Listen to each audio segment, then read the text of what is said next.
Respect, docteur Paul Agoubli. Oui, bon, moi je suis stupéfait, quoi. Je veux dire, assez étonné. Hein. Il semblerait que la Côte d'Ivoire soit un grand pays avec de grands intellectuels et avec une classe dirigeante très bien formée. Et la Constitution est claire.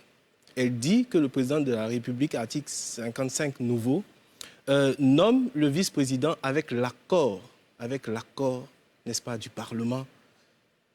Et je n'ai pas vu, personne n'a vu, il n'existe nulle part de traces formelles qui montrent effectivement que l'Assemblée nationale, le Parlement ait donné son accord. Le Congrès, on va dire. Le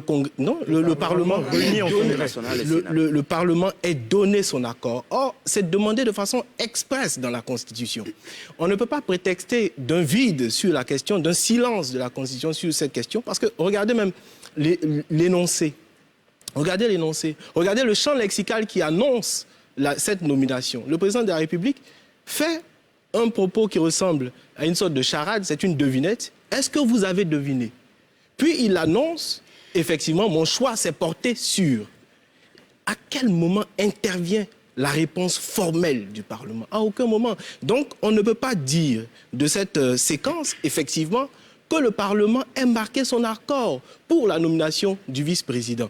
Alors, dès lors, il va se poser un problème de légitimité clair, parce qu'effectivement, les trois tendances qui existent dans la séquence sont la tendance, on l'a rappelé tout à l'heure, de l'élection en ticket du président et du vice-président, de l'élection spécifique du vice-président et bien sûr, comme au Burundi, de la nomination du vice-président. Sauf que, comme cela se passe, mais peut-être que j'aurai l'occasion d'y revenir, en l'occurrence en France, pour certains hauts corps, n'est-ce pas, de l'État, même aux États-Unis, pour l'appointment clause, effectivement, il y a toute une démarche qui fait que la personne nommée bénéficie de l'onction, n'est-ce pas, de l'État pour exercer sa fonction sans la pesanteur, effectivement, de la personne qui nomme. Et ça, on ne l'a pas vu et on ne peut pas dire, au regard de ce processus, que, effectivement, la chose a été régulièrement faite. Je pense que pour nos enfants, c'est important de le noter pour que, effectivement, même si la chose ne pouvait pas être réglée maintenant, il ne soit pas dit